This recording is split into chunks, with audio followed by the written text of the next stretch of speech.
So welcome to the CSJ and the interactive meeting we have right now, and also the AGM.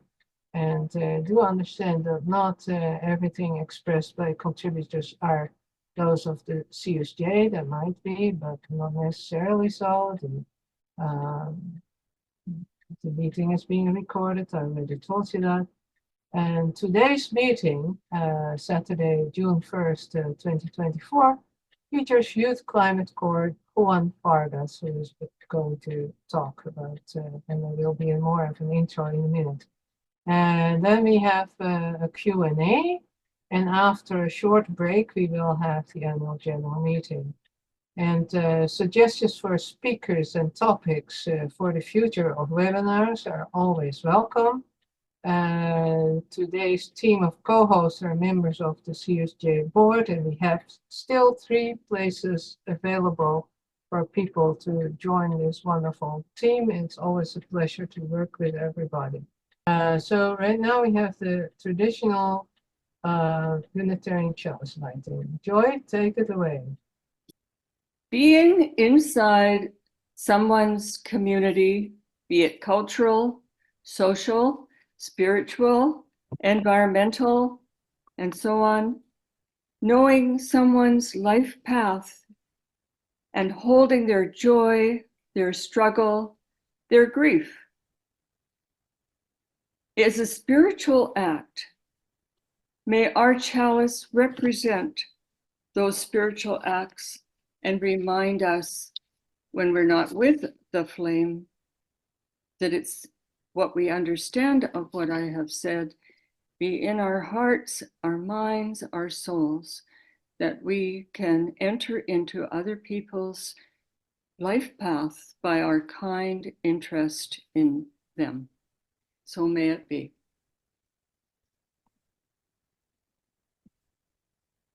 I'm going to get this lit. Oh, it almost went there. There we go. Thank you, Joy. That's very good. Very inspiring. Okay. You're welcome. Then we respectfully recognize and acknowledge the relationship that the First Nations, Inuit, and Métis across Canada have with the land of all Canadians live on and enjoy. This acknowledgement should only be a first step in eventually approaching restoring unceded land to Indigenous nations and nations that previously had sovereignty over these lands. So I have a pleasure to introduce Juan Vargas. He will speak before the AGM. He is our keynote speaker.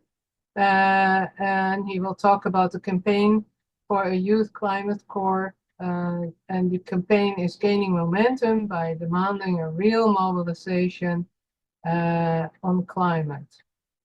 They're fighting to win a massive green jobs program for youth by building up new leaders in their communities, engaging institutions to stand with them. Juan talk will focus on the aims of the campaign, its narratives, and what faith institutions can do to support the campaign. Juan is prairie organizer with the Climate Emergency Unit in Edmonton on Treaty 6 territory. As a first-generation settler from Colombia, Juan's working class upbringing deeply informs his organizing. He's driven by people power and by the vision of building Alberta-based climate movements. And I also know that you're going to spend your summer doing bird watching. So that is very lovely. Anyway, if you want to know more about it, you can check the youthclimatecorps.com. And take it away, Juan. Hi, thank you so much. And thank you, Francis and Joy, for the invite. It's been great getting to know both of you a little bit and to get your support on this campaign. I'm really excited to chat with folks today. I remember the first time I ran across the Unitarian community in the country was in 2016, right after the Pulse nightclub shooting in Orlando. the Unitarian Church here in Edmonton held a vigil where they invited Latino queer people from the community to read the name of every single person who was murdered at that shooting. And it really, showed to me a very different side of what it could look like to work and be in community from a faith perspective. And so I'm really excited to kind of get to this full circle moment of being here in front of you to speak to you and to talk to you a little bit about how we can fight together to build a better future. So I'll start by talking maybe a little bit about me. As you saw in my introduction, I'm a very staunch Albertan, very staunch in what that means for me, and very head first, headstrong in building climate solutions that echo with Albertans, but not in a way that makes us think small and not in a way that makes us think slow, but rather in a way that makes us think big and fast. And that's why I'm so excited to talk to you about the climate core today. So maybe, yeah, I'll start a little bit with speaking about, what brought me to the climate movement. I um I grew up in southern Alberta in a city called Medicine Hat. And I saw there were some folks in the call from Calgary. So you'll know all about it. But in places like Medicine Hat, my family was very lucky to move from Quebec then right after moving from Colombia to Medicine Hat, looking for work, and we had the ability to move there in the summer of 2006, right as oil was booming, right as we had the opportunity to really build this, be called to good work. That was well paying. That meant that my family could build a strong foundation to not only support myself, but also support my twin sister and my younger brother, who was 2 at the time. And so growing up in Alberta, you of course get the same story time and time and time again that you're here because oil is here. You're only successful because oil is successful, and thus we must give our lives over to fossil fuels. As I grew older, as I kind of started seeing the different versions of that story, I also started seeing the way in which it was impacting my family. My father was a welder for quite a while, and has recently made the move over to trucking, in part because of the really large impacts of welding on his body. Right, that means large impacts of heavy metals, the impact of being positioned in a specific way, and of kind of working in that industry. But more specifically, kind of growing up around what it meant to have a loved one working in the fossil fuel industry meant that to a large degree, the work that you were putting in was never actually fully being rewarded. My father had to deal with tons of racism within the fossil fuel industry. He worked and worked and worked, and didn't truly get that back. He put his body on the line time and time again, and all he had to show for it was several layoffs, several layoffs, several layoffs. And so when I look back at, the impact that the fossil fuel had on my family, yes, I am excited and happy about, the kind of life that it had helped us build. But I also know that it was unjust. And I also know that it isn't the way that we build the path forward. And so coming back to 2016, as I had moved to Edmonton, being here, being surrounded by completely new communities like the Unitarians, in a way that really painted a vision for justice, I saw that call stronger and stronger in my life, which a few years later manifested in me joining climate movements, joining climate strikes, being involved with a group here called Climate Justice Edmonton, and really building what we see and what we continue to see as a really bold and phenomenal vision for what climate justice could look like in Alberta. That means making sure that no one's left behind. That means making sure that we have an opportunity to transition to green, renewable work, and to transition quickly off of fossil fuels. I'm going to jump you forward then to 2022, 2 years ago, which is when my younger brother graduated. So he was 1 or 2 when we moved to Alberta. He's 19 now.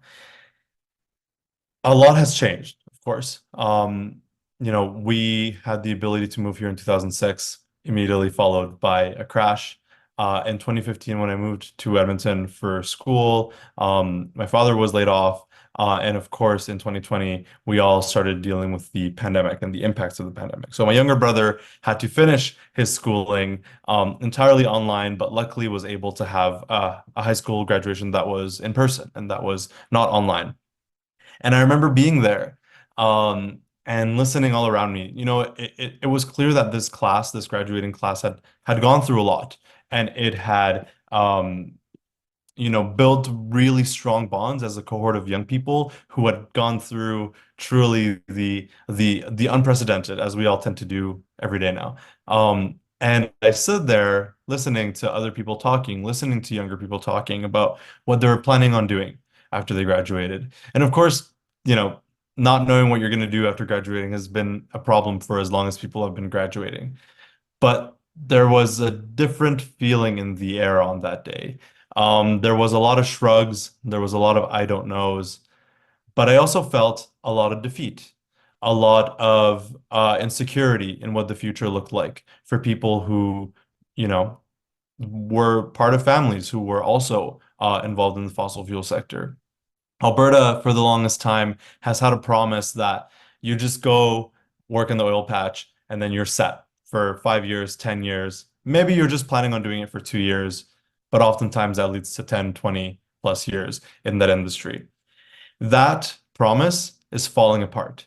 Young people know that the future of fossil fuels is insecure. Because the world is switching towards renewables as it ought to be.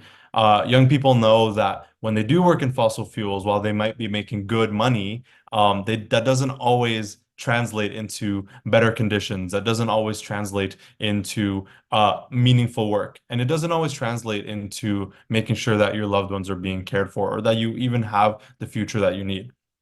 So what options are there? Alberta, of course, has been one of the leaders in renewables for the last almost 10 years until, of course, the renewable energy moratorium imposed by the current government last year. But there's options, right? Or there ought to be options. It shouldn't just be fossil fuels. It shouldn't just be there's one track for you to follow when you graduate high school. But the problem is that those tracks aren't there either. My younger brother, in looking for work, looked immediately to renewables, looked to get hired by renewables companies, whether in Medicine Hat itself, which has a huge renewables opportunities, or around Southern Alberta. Nothing, nothing. Looking at fossil fuels, almost the same story. And so we get here to this very clear point that I'm telling an Alberta story, but truly it is a story of all of Canada, that in this moment, the future is incredibly unclear and it is incredibly insecure for young people. Not just with the possibility of finding good, meaningful, well-paying work, but also with the deep and clear impacts of climate change. Last year in Edmonton, we had almost every weekend stolen from us by the deep impacts of smoke, right? Whether when it was really hot, we couldn't open the windows because we couldn't breathe the air. And so there are all these compounding effects on young people in this country in this moment, and no response. And more specifically, those young people who are feeling that need to act, who are feeling the urge to be part of something bigger, they're not being offered anything. They're not being offered anything meaningful. They're not being offered anything that even speaks to the scale of the crisis. And they're not being offered anything that feels like it's actually going to make a difference. So almost dealing with this large scale mental health crisis of a lack of meaning, a lack of opportunity, and a lack of actually believing that the next 10 years, let alone the next 20 or 30 years, are actually going to be something that we can celebrate and live life meaningfully in. That kind of takes me then to what it looks like when the government acts or when the government doesn't act, right? So far, we've had a federal government whose largest crown jewel on climate, unfortunately, has been the carbon tax, which we need and must have in order to get large climate wins. But the government's climate response has yet to feel like a mobilization.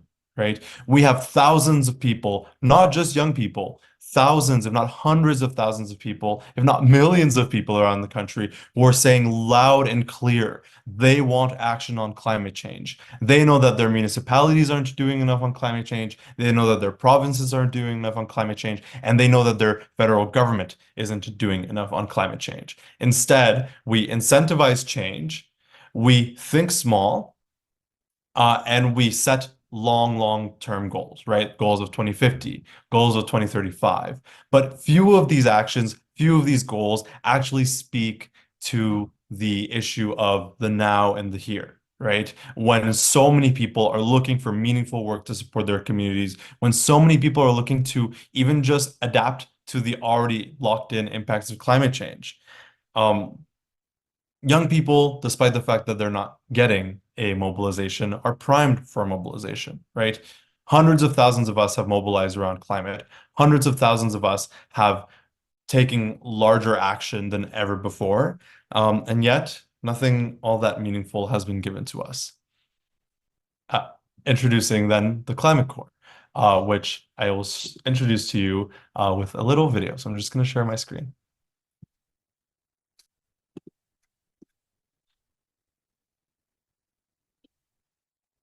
Young people are good at making history. Even when the fight felt unwinnable. Or unpopular. Or inconvenient. When we knew the truth, we fought. We know the scale of the climate emergency. We're fighting, even as systems break down. Wages stagnate and the cost of basic survival skyrocket. We keep showing up. But our leaders, they're not there yet. There has been no invitation to confront the civilizational threat.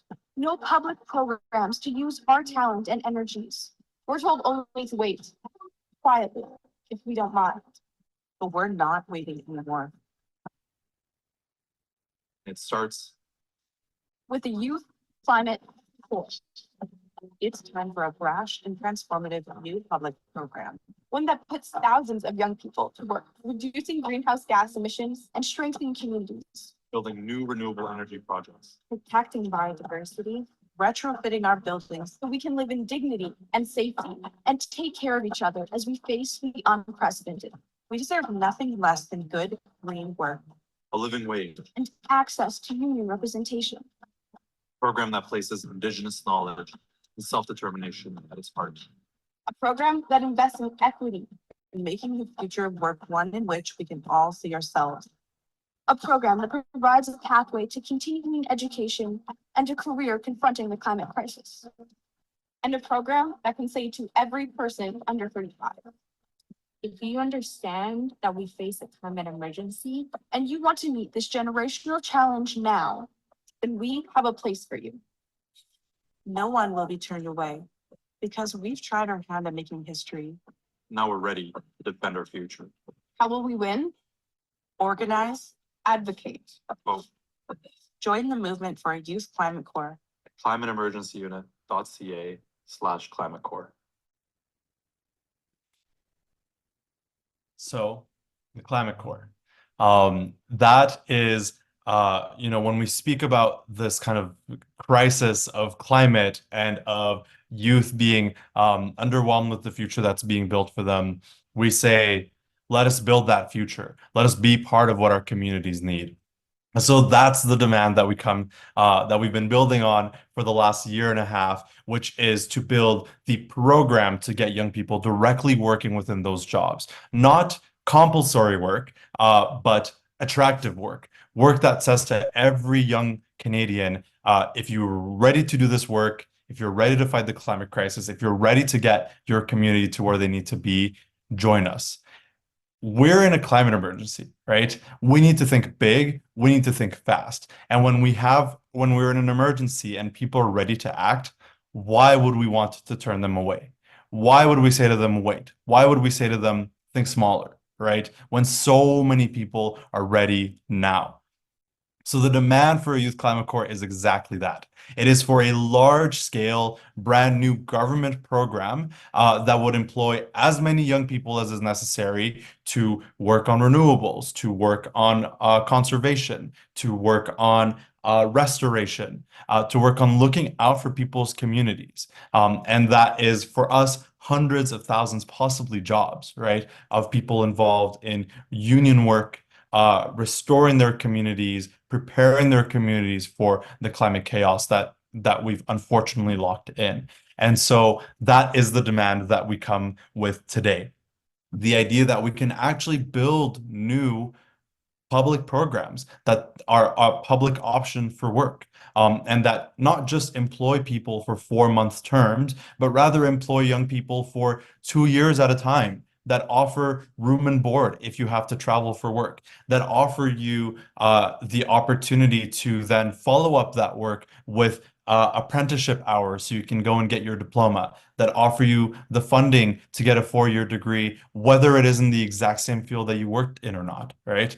And so the vision is grand, but the crisis is even bigger, right? And so we're ready to respond to that part of the crisis with the thousands of people who are ready to be a part of that.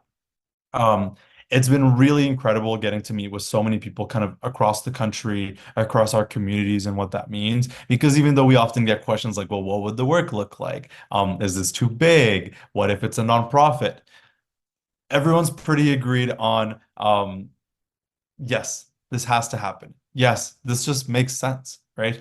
And we know that it's winnable, right? We don't only know that it's winnable because it's been won in the United States. Almost the exact same demand made by the Sunrise Movement was responded to in the United States and then agreed to in the United States. It's a large concession that young organizers got in the United States to win almost exactly what we're calling for here.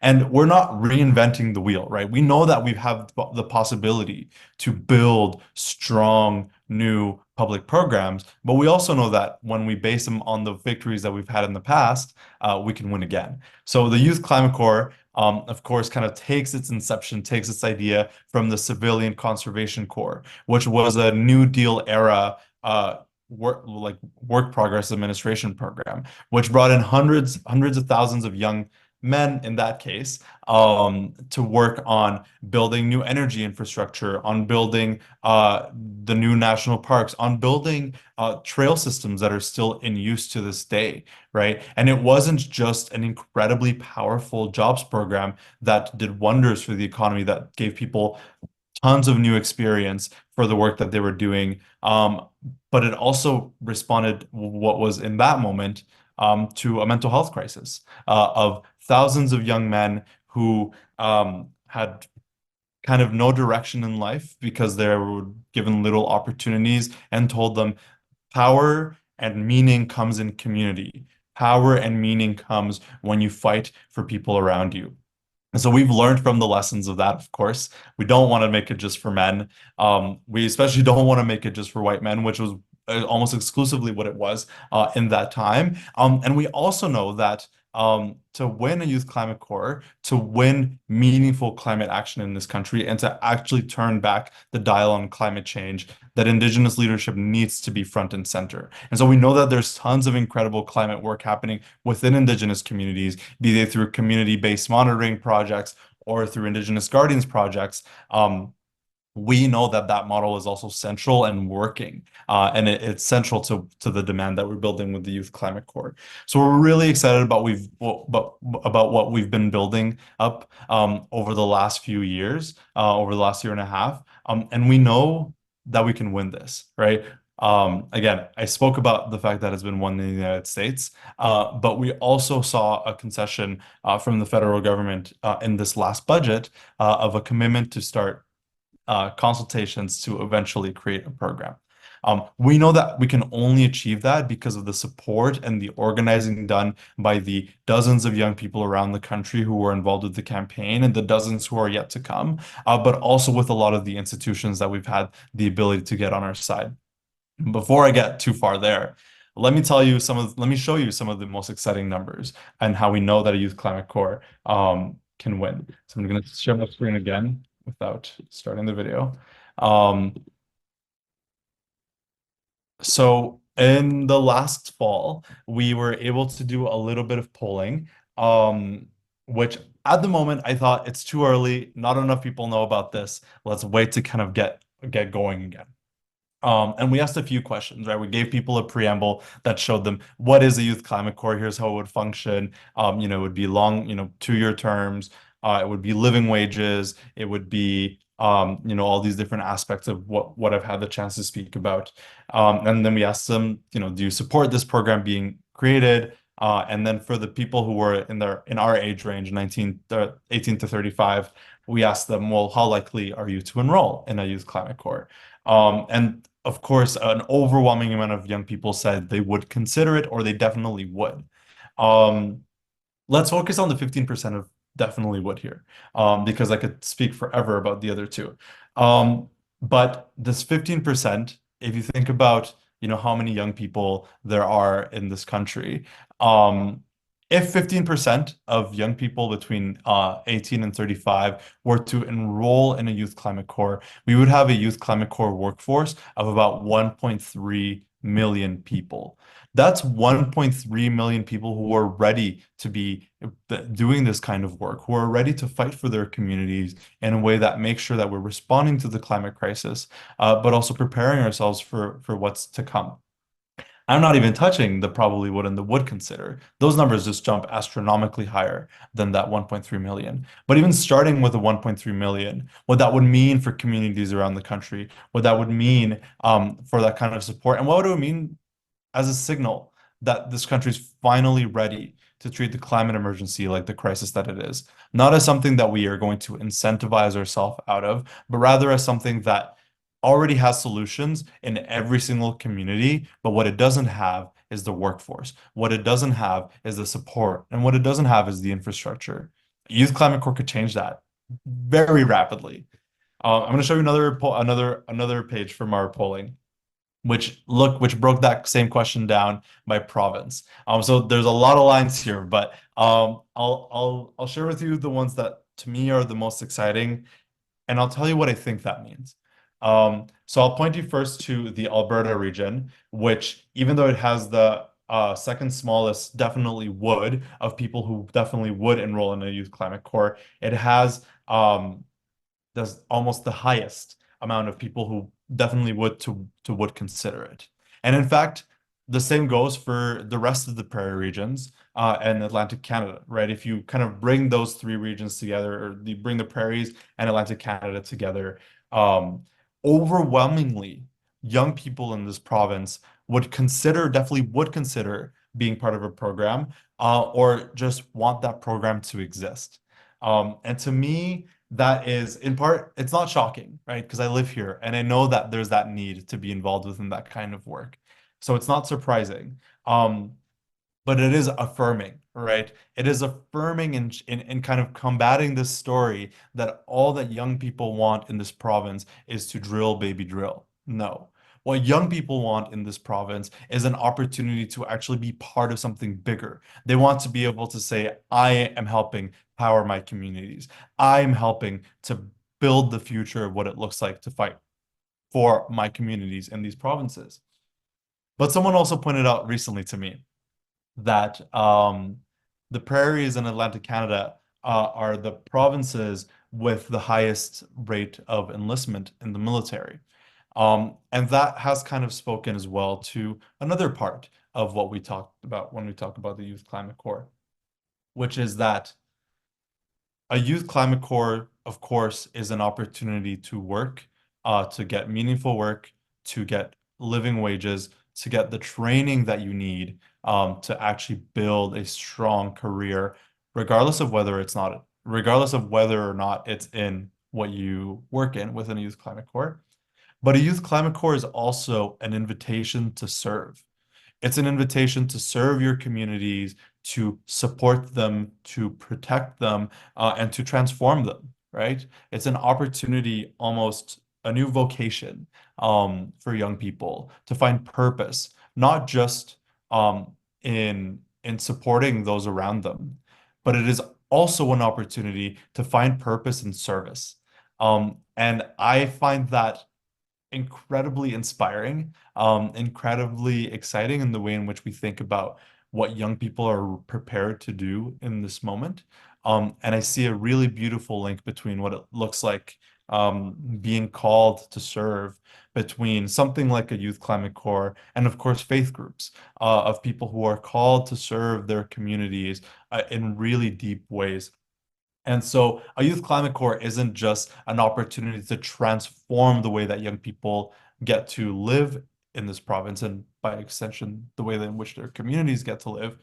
A youth climate corps is also an opportunity to transform the relationships that we have with each other. It is an opportunity to transform what young people are called to do in this moment. So that is a piece that really kind of speaks to me, and that I think, says a lot about where we can be when we think big, where we can be when we think about these large new institutions. And then the other piece that maybe some of you will have noticed in this polling, if you go very down to the very bottom, of course, there's just general support across. But whereas most climate solutions, and trust me, men have a lot of work to do. Whereas most climate solutions are overwhelmingly supported by women, a youth climate corps actually has more support in men. And of course, that in part is because, I think it might be a little bit easier for people to think about youth climate corps jobs as being jobs that are just jobs, again, that are traditionally dominated by men. And so people make that immediate connection of like, oh, it's the same, but green. But nevertheless, um, this is a climate solution that kind of breaks the mold, right? It breaks the mold in saying we can think big, we can think visionary, and it brings so many young men on board. Young men who, in this moment, are overwhelmingly being courted towards the far right, towards that far right populism that isn't actually promising them anything that is going to meaningfully change their lives, but rather it is tapping into that sense of isolation. It is tapping into that sense of lack of meaning. And it is certainly tapping into that sense of just lack of opportunities. And so a youth climate corps isn't just, an opportunity to combat youth loneliness, lack of meaning, climate change. It's also an opportunity to fight back against this capturing of young men by a really predatory far right. And so that's a piece, of course, as well. When we tell the story of the Youth Climate Corps, it isn't just about what it can be, what it can do to transform our communities, but it's also a story of how it can transform the very people itself who are part of those programs. And so, we're continuing to build the vision. We're continuing to strive forward over the coming months and over the summer. And we're really excited to make an ambitious, bold demand. And our demand of the government in this moment is that by this fall economic statement, we want to get a clear and strong down payment to create a youth climate corps. Our demand for budget 2025 is that we want $1 billion dedicated to create a youth climate corps that would get to work almost immediately. And it has to be $1 billion because it has to be big. And it has to be $1 billion because it has to reach out to as many communities as possible in this country. But very specifically, it has to be willing to grow with demand. When the America Climate Corps was announced in September, they started with 20,000 jobs. Let's try it. Within less than a week, 40,000 young people had applied for that work. So we know that regardless of where we start, the demand is going to be higher than what the government starts with. So we're saying start big, give people the opportunity to have long-term work that pays you well, that offers you access to a union, that gives you benefits, and that trains you to be what you can be in the future. So that's our really big demand for budget 2025. But of course, we're not waiting till then to make a large demand. We want a down payment. We want a commitment to creating a youth climate corps by this fall economic statement. So this is kind of the formal end of my presentation, but I have one more slide because I know folks are going to ask me, which is what can the CUSJ do? So I have 3 things that you all can do. The first one is endorse endorse the campaign.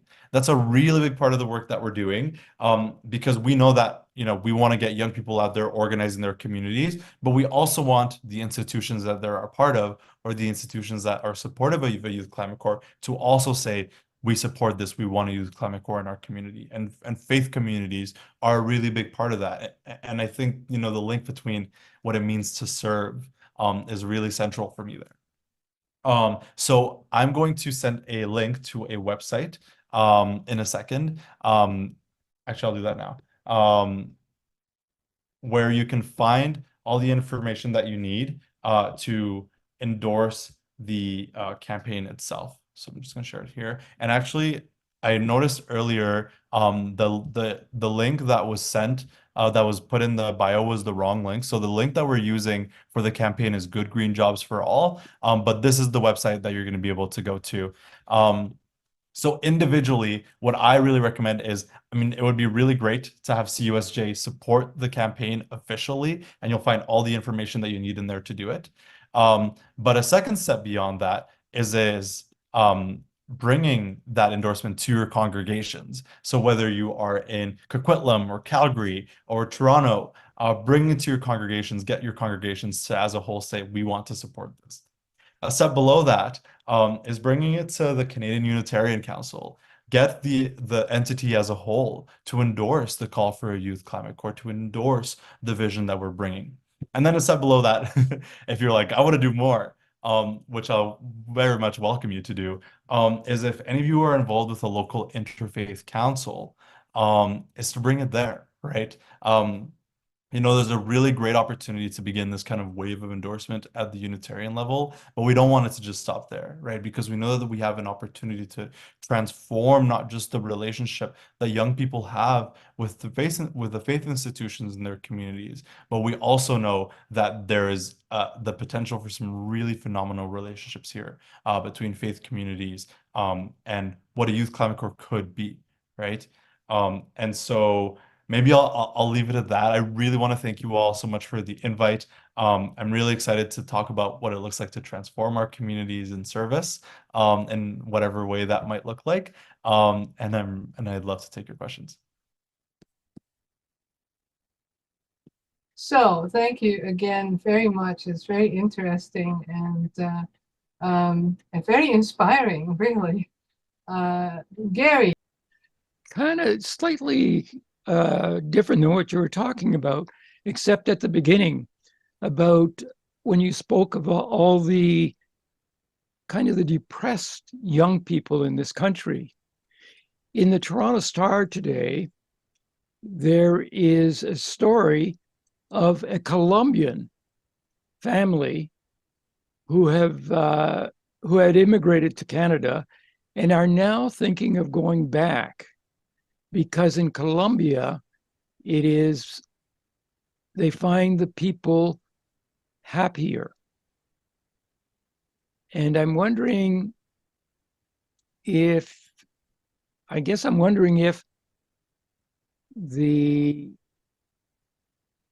feelings that you're seeing, those feelings of Canadian young people being depressed, is that really because they really don't have anything to do, or is there other reasons? Yeah, thanks for your question. I think, there's a deep cultural response there, which is that as a whole, Canadian society is quite individualistic. And I find that there's a direct link there between, this feeling of isolation and this feeling of loneliness that lends itself to people feeling hopeless and people feeling like there's very little meaning.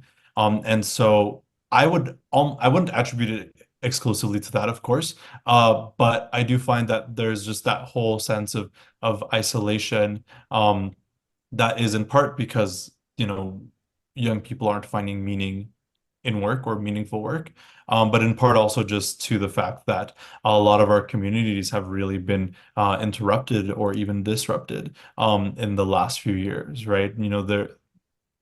I don't have to tell faith groups that, for example, young people are not as present in faith groups anymore, right? But faith communities are some of the most resilient and powerful communities in our country. And so I think part of it is, there isn't hopeful outcomes in employment or in study, but another part of it is that there isn't currently great access to community. And so I would kind of attribute it to both of those. And I'm sure there's way more to it as well. There was some interesting research that came out last year. And I'm gonna botch the numbers because I haven't looked at them in a while. It was research that came out of the Lakehead University, that kind of asked young people, like, are you hopeless? Like, what do you feel? Like, do you think we have a chance to stop this? And overwhelmingly, young people said, we are doomed. Like, and very much used those words. We are doomed. We don't know what we're going to do. However, those numbers changed when then asked, do you think we can fight it together? And the feelings of doom and the feelings of despair dropped drastically. And so, that action is the antidote to hopelessness, right? And so, I really hope that that's what we've been able to pull off with this campaign, and it seems like it is. Yeah. Yeah. Thank you. Yeah, thank you. Yeah. I'm seeing a few more questions in the chat that I can answer. I did get a question about contact with federal politicians. So our big champion in government is Laurel Collins. She is the MP for Victoria. And she actually brought forward a motion in the fall to create a youth climate corps. And it had 20, I mean, the maximum amount of seconders that it can have is 20, but it had seconders from the Liberals and the NDP and the Greens, of course. And so it just ended now, but we did a big drive to have a letter from her and from other MPs to the Prime Minister, to Guilbeault, and to Freeland. And we've had some pretty big support across parties. Obviously, the Greens are supporting it, the entire NDP caucus is supporting it, and a lot of Liberals are supporting it as well. And so we've had the opportunity to meet with some of those politicians, although we've encouraged our organizers on the ground. So I'm in Edmonton, but we have people in Vancouver, in Kamloops, in Winnipeg, in Toronto, all over, to contact those politicians, and they've been doing so successfully. So we've been getting some other Liberal champions as well. Probably one of the biggest of whom is Adam Van Koeverden, who's the secretary for Environment and Climate Change Canada. And Guilbeault as well is quite supportive, but we know that it is about more than just getting those politicians to say this seems cool. It's about building a movement that holds their feet to the fire and actually gets them to act on this. And then maybe I'll speak as well to the other question that Cecilia sent. So in the way that we've been thinking about it, we think these are government jobs. So government sets up an agency that is entirely public, through which young people are applying. We have steered away from asking for things like a wage top up or a something more similar to existing program like the Green Jobs Grant, because in our words, those are a little bit of the kiss of death. They mean that young people get severely underpaid for what they could be getting paid. And a part that's really important to us is, like, if you're working for the government, right? Like, if this is a government job, if you're working for the government, then you get to be part of a union that represents public employees, public sector employees, whether it's PIPSC, whether it's QP, whether it's PSAC, right? Like, these are unions that young people ought to be a part of if they're going to be doing this kind of work. And so we see them as almost exclusively government jobs. But of course, we know that, what we imagine might be different than what gets kind of done on the ground. And so the opportunity for there being project partners, for example, what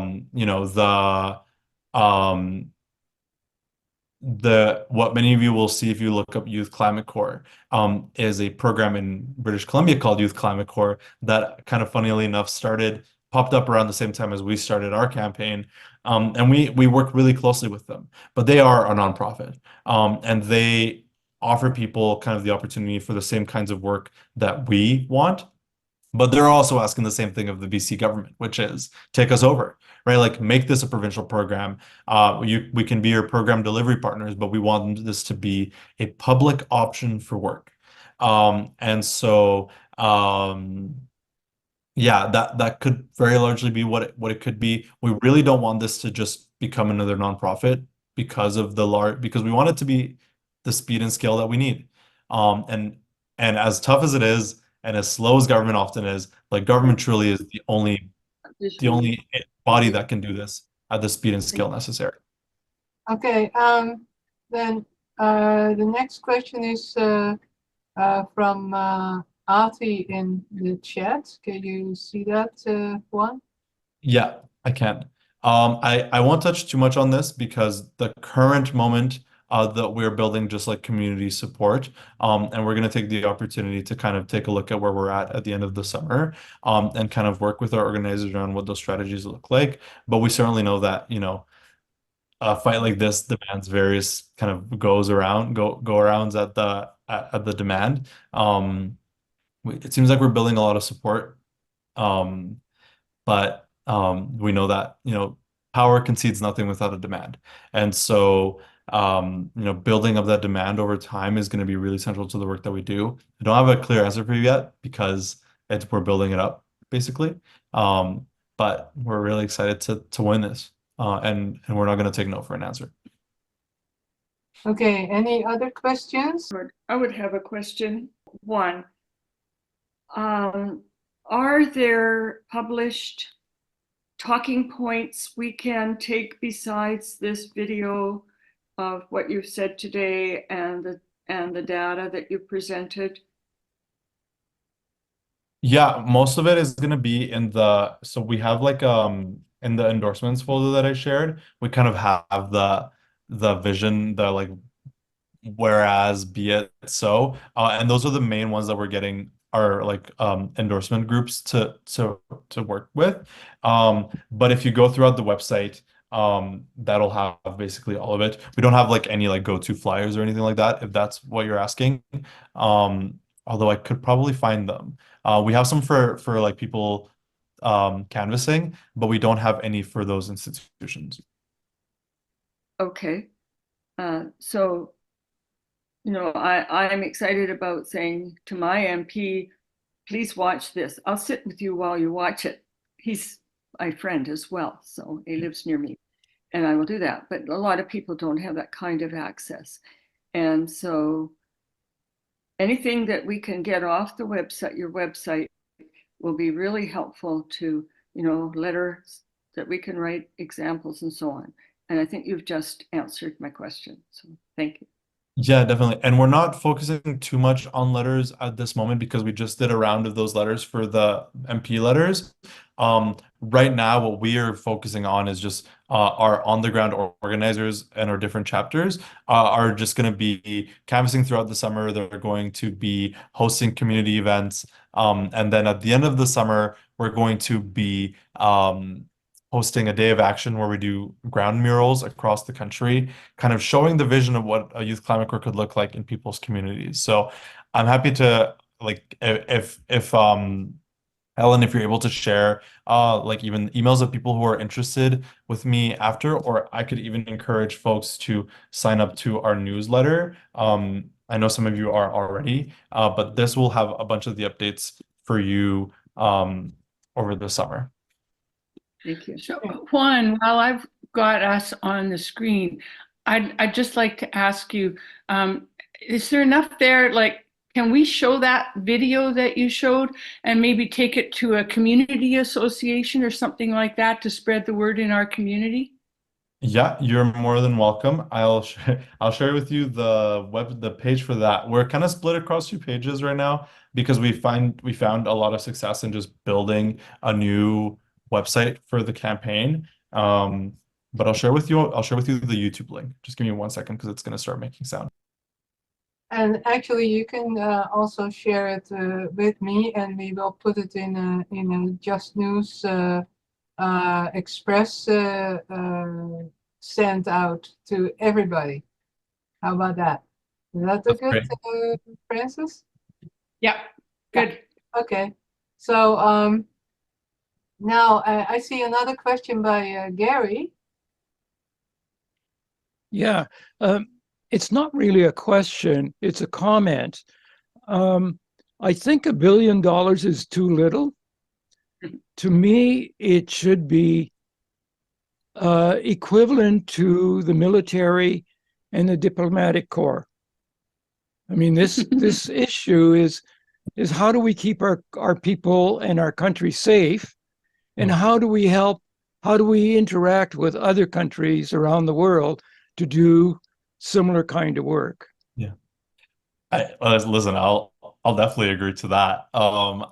So part of it for us is a billion because it's just a nice number to start. We'll go with growth. We want the provinces to match it. Like we want if British Columbia has 20% of the population, we want British Columbia to chip in $200 million. But people always ask us like, where's the money going to come from, right? Which people love to ask. And for a lot of the time, folks who do climate work have said, windfall profits tax on fossil fuels, stop subsidizing fossil fuels. But the Youth Climate Corps kind of gets to poke into this other pocket of money, which is that the military keeps saying they don't want to do emergency response. Fine. If you don't want to do emergency response, then you don't get money for it. Give it to the Youth Climate Corps. Right? Like we get really excited about, maybe excited isn't the right word, but we think there's great opportunities to talk about what it might look like to serve in the Youth Climate Corps and like finally knocking at the door of ending militarism in this country. And of course, there's also a huge connection there between like, how about we stop, giving Israel millions of dollars to bomb innocent people and put it into a service that is meaningful to people and builds and heals rather than destroys. Okay, thank you. I see a question from Jim in the chat. What are you going to do if the Conservatives get elected? Jim is asking. I mean, I don't know what we're gonna do. So the Climate Emergency Unit I kind of know what we're gonna do. The Climate Emergency Unit as a program, as a project, which is the organization leading the Youth Climate Corps campaign, from its inception was designed to end at the end of 2025. So I'm gonna be out of a job by 2025, by the end of 2025, which means that bad timing, very bad timing. We do, however, think that building big promises like a Youth Climate Corps actually would tap into a lot of what is driving voters to the Conservatives. And while I don't necessarily want the Liberals like reelected, given how little they've actually done for young people, not just here but across the world, I do think that going big on a promise like this actually cuts into a lot of the support that the Conservatives are getting. But to kind of your bigger question, so I tried doing an Alberta-based Climate Corps campaign last year, right before the elections. And right before the elections, there was some belief that the NDP could actually pull it off, and it seemed for a second like they were going to. They didn't. And so the second that the UCP got elected, it was kind of very much the kind of perspective of people on the campaign that we kind of have bigger problems now than just winning a climate corps. There's just so much chaos that this kind of government wants to implement. And so taking the opportunity to work with the people, the young leaders that the campaign has trained, because tons of the people on the campaign are entirely new to this kind of work, working within their communities to win local climate corps or to win provincial climate corps, but also to fight back, like against a government that refuses to even say the word climate change, right? And so that, it's far away, but it's getting closer. We think we have a part of it all, but it's going to be a big effort from more than just us. That's always a little bit disappointing, of course, what can happen when elections are on. But thank you so much for answering all the questions. I think we have exhausted our questions, and but very clear, and thank you for clarifying everything. But thank you so much for being here. I really appreciate it, and everybody is agreeing. So then we will go to extinguishing the chalice, Joy. As we extinguish our chalice, may this light of hope remain in our hearts to light others' lights, those who cannot light their own. So may that be. And may we do our work of climate action this year coming in a most awesome way. I always call the smoke the spirit of life. Thank you. Thank you so much. Thank you very much. And there we go. So thank you all for coming, because without you even being present here, we wouldn't be able to do anything. So thank you for your commitment that way. Here is our resources screen. Please check all the links. Work for justice and compassion, and stay safe till we see you again in September with a new presentation, and it will be again on YouTube, but if you want to be there, check us out on csj.org. Thank you.